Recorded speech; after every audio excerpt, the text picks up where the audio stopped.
We continue now with our agriculture year in review, and long before a seed goes in the ground, the preparation begins for the season. By the end of April, for the most part, snow was gone, temperatures were rising, and producers were checking their gear to make sure it survived winter and all was ready for the grind ahead. We followed one grain producer as he prepared at the heart of his operation.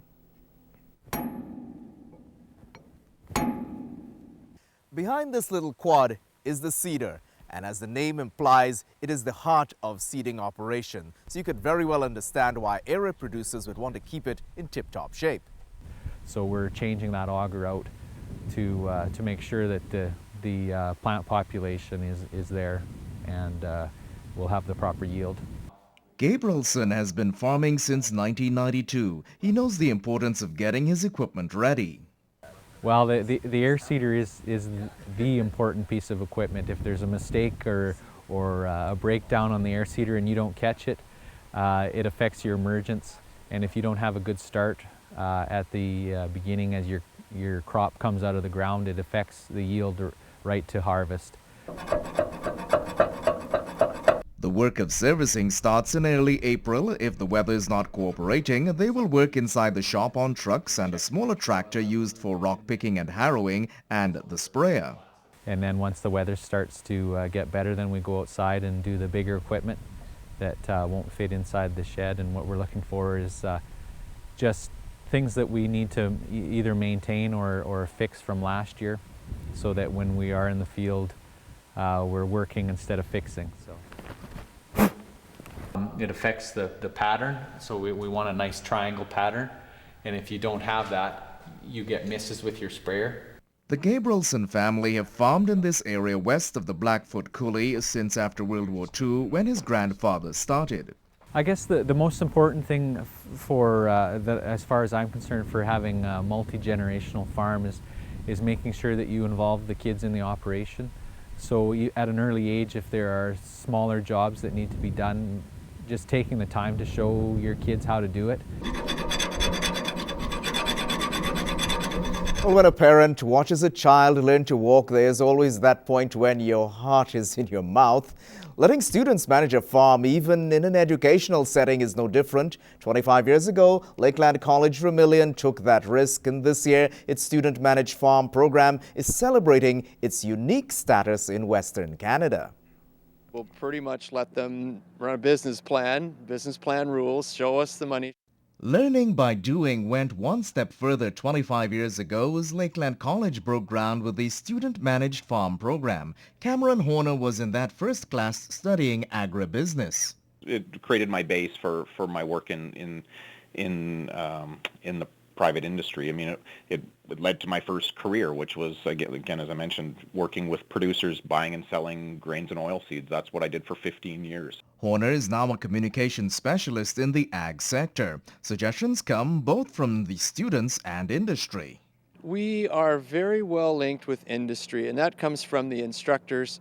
It's very important for us to take guidance from the industry. If we were out of sync or out of step with them, these students would come out of here and there wouldn't be, first of all, employment opportunities. Rob Barron was the harvest coach for 21 seasons. Well, I think the relationship between the instructors and the students is very, very strong.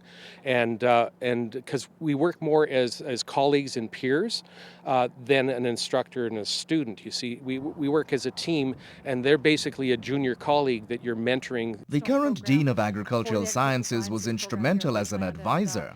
Certainly over those 25 years, we've graduated a lot of students who've entered the industry, and we're really proud of their accomplishments and their experience and expertise, some of which was gained here through that student-managed farm concept. One student was elected to manage the first student-led farm. The instructors do take the kids to different venues, no different than the farmers are going to these, and that means a lot to me, because you can be classroom smart, but you also need to be practical smart. Terry Eleniak is now an agriculture fieldman with Lamont County. From 500 acres, crop technology students are now in charge of 1,000 acres. Before they manage the farm, there's certain concepts and certain things that need to be learned, and they need to be embedded in the program prior to the students actually managing the farm. What's in this field behind me has not yet come out of the ground, but the students are involved in wheat intensity trials, and what they're doing is testing different levels of fertilizer and pesticides to see what works best in terms of dollars and cents and return on investment. One of the things this year we've got for the first time is a winter wheat crop that we're quite excited about. It survived the winter.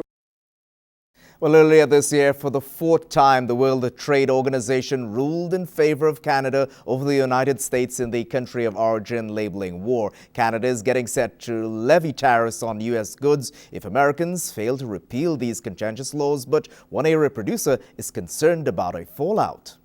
Makes me a little nervous to hear we're fighting tough with them when our market is so good. Since late 2008, the battle to get Canadian cattle and hogs across the U.S. border has cost producers more than $1 billion per year.